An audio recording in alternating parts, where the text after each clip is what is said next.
నరేంద్ర మోడీ గారి మీద ఇష్టానుసారంగా వ్యాఖ్యలు చేయడము, కేంద్ర ప్రభుత్వాన్ని బదనాం చేయడము, వీళ్ళిద్దరు ఒకటే. ఎందుకంటే మీరు ఆలోచించండి, డ్రగ్స్ క్యామ్ అరెస్ట్ చేసిరన్న రేవంత్ రెడ్డి గారు ఏమన్నారు, మేము వచ్చిన వెంటనే అవినీతి మీద మొత్తం విచారణ చెప్తాం, ఇది కొడతాం అది కొడతాం ఇది అది అని మేము తోపుగాలం పోటుగాలం అని చెప్పి మొత్తం చెప్పుకున్నారు.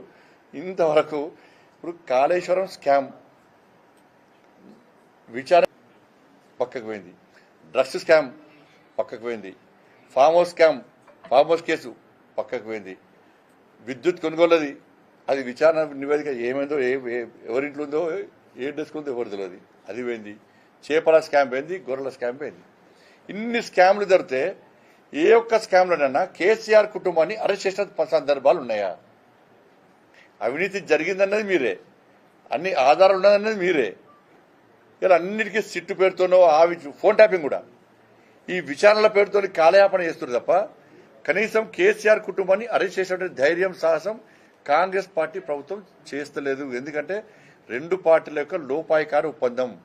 మీరు 6 గ్యారెంటీల గురించి మమ్మల్ని అడగకండి, మీ స్కామ్ల గురించి మేము అడగం.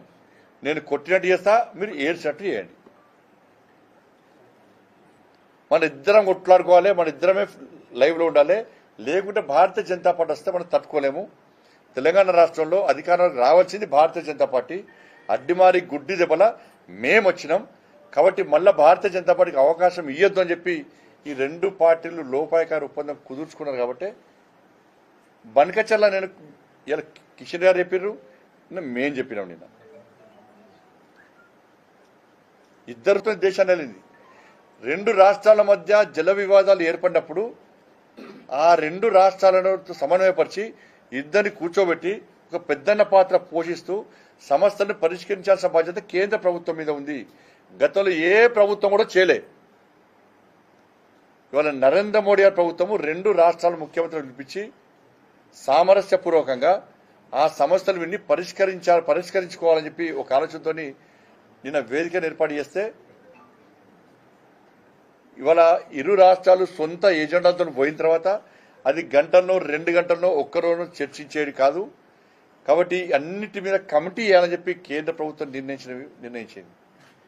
దీనికి ఇక్కడ రాష్ట్ర ముఖ్యమంత్రి అబద్ధాలాడతాడు, అక్కడ ఆ రాష్ట్ర మంత్రి అబద్ధాలాడతారు.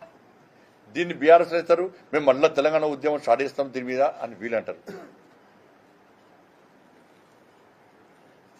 మరి వాస్తవం జరిగింది కూడా చెప్పినా మేము. అన్ని విషయాల మీద కమిటీ చేసింది వాస్తవము. ఆ కమిటీ నిర్ణయిస్తుంది.